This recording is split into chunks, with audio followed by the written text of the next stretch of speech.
Iran America के हमलों के बीच अब रशिया मिडिल ईस्ट में सेना उतारने वाला है। ईरान के ठीक पास रशिया मिलिट्री बेस बनाने की तैयारी कर रहा है। सीरिया के संग रूस की इस पर बातचीत भी आगे बढ़ चुकी है। पूरी खबर को समझते हैं दोस्तों। The Cradle, Reuters, the Moscow Times, इन अलग अलग विदेशी अखबारों में केवल एक ही खबर इस वक्त जो सुर्खियों में है वो ये है कि अमेरिका ईरान के हमलों के बीच में रशिया मिडिल ईस्ट में अपना सैन्य बेस बनाने की तैयारी कर रहा है। ठीक वैसे ही जैसे अमेरिका ने खाड़ी के अलग अलग देशों पर अपने बेस बना रखे हैं, अपने सैनिक उतार रखे हैं और अपने मिलिट्री इक्विपमेंट्स को वहां पर रखा हुआ है। रूस के विदेश मंत्रालय ने बुधवार को एक बहुत बड़ा स्टेटमेंट दिया। यहां पर रशिया के विदेश मंत्रालय ने कहा कि वो सीरिया में अपने सैन्य ठिकानों के संभावित पुनर्गठन के संबंध में सीरियाई सरकार के साथ बातचीत कर रहे हैं। यानी कि रूस के जो भी बेस इस वक्त सीरिया में मौजूद हैं उनको फिर से पुनर्गठित करने के लिए रशिया की सीरिया से बातचीत चल रही है। पुनर्गठित करने का मतलब एक बार फिर से वहां पर हलचल बढ़ाना, एक बार फिर से वहां पर अपनी आपकी मौजूदगी को दिखाना। दिसंबर 2024 में रूस के सहयोगी बशर अल असद को सत्ता से बेदखल किए जाने के बाद से टाटर्स नौसैनिक अड्डे और होयमिम हवाई अड्डे जो कि रशिया के हैं, उस पर मॉस्को के नियंत्रण यानी कि मॉस्को के कंट्रोल को लेकर के, मॉस्को के फ्यूचर को लेकर के लगातार सवाल उठते रहे हैं। क्योंकि यहाँ पर रशिया का जो बेस है वो काफी ज्यादा एक्टिव अब नहीं है जो कि पहले 2014 से पहले था। और अब सीरिया के राष्ट्रपति अहमद अल शारा के नेतृत्व वाली जो मौजूदा सरकार है उन्होंने रूस के साथ सहयोग करने की इच्छा जताई है। प्रेस ब्रीफिंग के दौरान रशिया के विदेश मंत्रालय की प्रवक्ता मारिया जाखारोवा ने कहा कि सीरिया की सरकार के साथ सहयोग बहुत सक्रिय रूप से विकसित हो रहा है। यानी कि सीरिया के साथ उनकी जो बातचीत है वो आगे बढ़ रही है। रूस के सीरिया में जो दो बेस अभी हमने जाने हैं, टॉटर्स के पास है, जो हेमिम के पास है, वहां पर उनके अलग अलग रशिया के बेस हैं। लेकिन ये 2024 से पहले ज्यादा सक्रिय थे। 2024 के बाद यहां पर हलचल रशिया की कम हो गई। इसके बाद लगातार रशिया के फ्यूचर को लेकर यहां पर सवाल उठता रहा। लेकिन अब रशिया फिर से इनको पुनर्गठित करने, अपनी मौजूदगी को फिर से बढ़ाने पर चर्चा कर रहा है। और ये बड़ी खबर इसलिए है क्योंकि ये सब कुछ ईरान और अमेरिका के युद्ध के बीच फैसले लिए जा रहे हैं। एक बार सीरिया के बॉर्डर को भी देखते हैं, मैप को भी देखते हैं, ताकि बाकी की खबर और आसान लगेगी।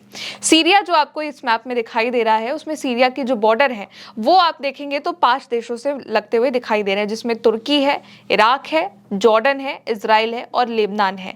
ये सारे जो देश हैं, तुर्की को अगर छोड़ दिया जाए तो ये चारों देश इस वक्त युद्ध की जद में हैं। इजराइल पर भी हमले हो रहे हैं, जॉर्डन पर भी हमले हो रहे हैं, इराक में अमेरिका के अड्डों पर भी हमले हो रहे हैं और लेबनान में इजराइल द्वारा लगातार हमले किए जा रहे हैं। यानी कि ये जो इलाका है वो युद्ध की चपेट में है। और इनकी जो सीमा है वो सीरिया से लगती है, जहां पर रशिया अपने बेस को फिर से शुरू करने पर बात कर रहा है। साथ ही इसके पश्चिम में भूमध्य सागर है जो इसकी समुद्री सीमा है। यानी कि ये पूरा इलाका ईरान के बहुत ही करीब है, बहुत ही पास है। अब रूस जहां पर सैन्य ठिकाने बनाने को कह रहा है, एक बार उसको भी देखेंगे। रूस टाटस और होयमिम जो इलाका है वहां पर, जो कि दोनों ही पश्चिमी सीरिया के तटीय क्षेत्र यानी कि कोस्टल रीजन में है और भूमध्य सागर के किनारे हैं, यहां पर अपने बेस को फिर से शुरू करने को कह रहा है। टाटस में रूस का एक बहुत ही बड़ा महत्वपूर्ण नौसैनिक अड्डा, नेवल बेस है, जो कि भूमध्य सागर में रशिया का एकलौता सीधा नौसैनिक ठिकाना है जो इसको पूरे समुद्री क्षेत्र में सैन्य मौजूदगी की ताकत देता है।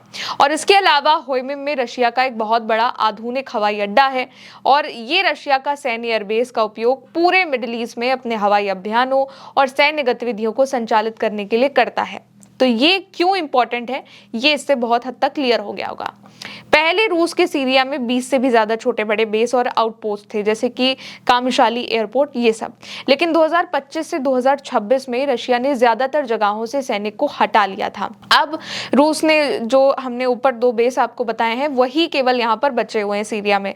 रूस के विदेश मंत्रालय की ओर से कहा जा रहा है कि वो सीरिया की नई सरकार के साथ संभावित पुनर्गठन पर अब बातचीत कर रहे हैं, यानी कि फिर से अपने बेसिस को रिफॉर्म करने पर बात कर रहे हैं। यानी रूस इन दोनों बेसों को पूरी तरीके से सैन्य बेस की बजाय ट्रेनिंग सेंटर या फिर संयुक्त उपयोग वाले बेस बनाने की चर्चा कर रहा है, ताकि वो सीरिया में अपनी मौजूदगी को बरकरार रख सके और मिडिल ईस्ट में भी उसकी ताकत क्या है ये भी दुनिया देख सके। अब एक बात जो इसको युद्ध से जोड़ती है वो ये है कि रशिया ईरान का सपोर्ट करता है। रूस अगर सीरिया में खमेम एयरबेस या फिर तुर्तस में नेवल बेस को फिर से पूरी क्षमता से शुरू कर देता है, सक्रिय कर देता है, तो ईरान के साथ रशिया खाड़ी में मौजूद रहेगा। रूस इन बेसों से सैटेलाइट इंटेलिजेंस, टारगेटिंग डेटा और ड्रोन टेक्नोलॉजी ईरान को आसानी से दे सकता है, क्योंकि सीरिया के बॉर्डर से जो भी देश लगते हैं वहां पर, चाहे वो जॉर्डन हो, चाहे वो इजराइल हो, चाहे वो इराक हो, यहाँ पर अमेरिका की मौजूदगी बनी हुई है। इसलिए ये जो यहाँ से ड्रोन टेक्नोलॉजी है वो रशिया ईरान को आसानी से दे सकता है। पहले भी रूस ईरान को सैटेलाइट इमेजरी और फाइबर ऑप्टिक ड्रोन पार्ट्स दे रहा है। बेस सक्रिय होने से ये जो सपोर्ट है वो और भी ज्यादा तेज हो जाएगा, नजदीक हो जाएगा और सुरक्षित भी हो जाएगा। रूस ईरान को MANPADS, shoulder fired missiles, cruise missiles और बाकी हथियारों की जो सप्लाई है वो भी देना तेज कर सकता है। तोर्तस नेवल बेस जो है वो भूमध्य सागर में रूस का एक लौता नौसैनिक बेस है। अगर ये शुरू होता है, सक्रिय होता है, तो रशिया के जो वॉरशिप्स हैं वो भी आसानी से ईरान के पास आ जा सकते हैं और ईरान को एक लॉजिस्टिक सपोर्ट भी दे सकते हैं। खमेम एयरबेस से रशिया के एयरक्राफ्ट और एयर डिफेंस सिस्टम जो है, जैसे कि S-400 है, ये सब सक्रिय हो सकते हैं। इससे इजराइल और अमेरिका के लिए सीरिया के एयर स्पेस में ऑपरेशन करना भी मुश्किल हो जाएगा, यानी कि सीरिया का जो इस्तेमाल है वो फिर अमेरिका या फिर इजराइल, दोनों ही देश ईरान पर हमले के लिए नहीं कर सकते हैं। अमेरिका और इजराइल को एक नया फ्रंट खोलने से पहले सोचना भी पड़ेगा, क्योंकि रशिया की मौजूदगी रेड लाइन बन सकती है।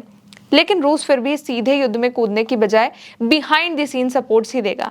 अगर रूस सीरिया के बेस फिर से चालू करता है तो ईरान को हथियार, इंटेलिजेंस, लॉजिस्टिक सपोर्ट ये बहुत ही आसानी से मिलेगा। इससे ईरान का डिफेंस भी मजबूत होगा और अमेरिका इजराइल को नया खतरा भी लगेगा। लेकिन ये पूर्ण युद्ध भी नहीं बदल सकता, सिर्फ ईरान को थोड़ा और समय और सपोर्ट ही रशिया की ओर से मिल सकता है। अभी रूस की सीरिया के साथ केवल बातचीत चल रही है इसको लेकर के, लेकिन अगर खाड़ी में, सीरिया में रह करके रशिया उतरता है तो अमेरिका के प्रभाव पर भी बहुत बड़ा असर पड़ेगा और ईरान को भी एक बड़ा सपोर्ट मिलता हुआ दिखाई देगा। फिलहाल दोस्तों, मेरे साथ इस रिपोर्ट में इतना ही। आप देखते रहिए उल्टे चश्मा यूसी। शुक्रिया।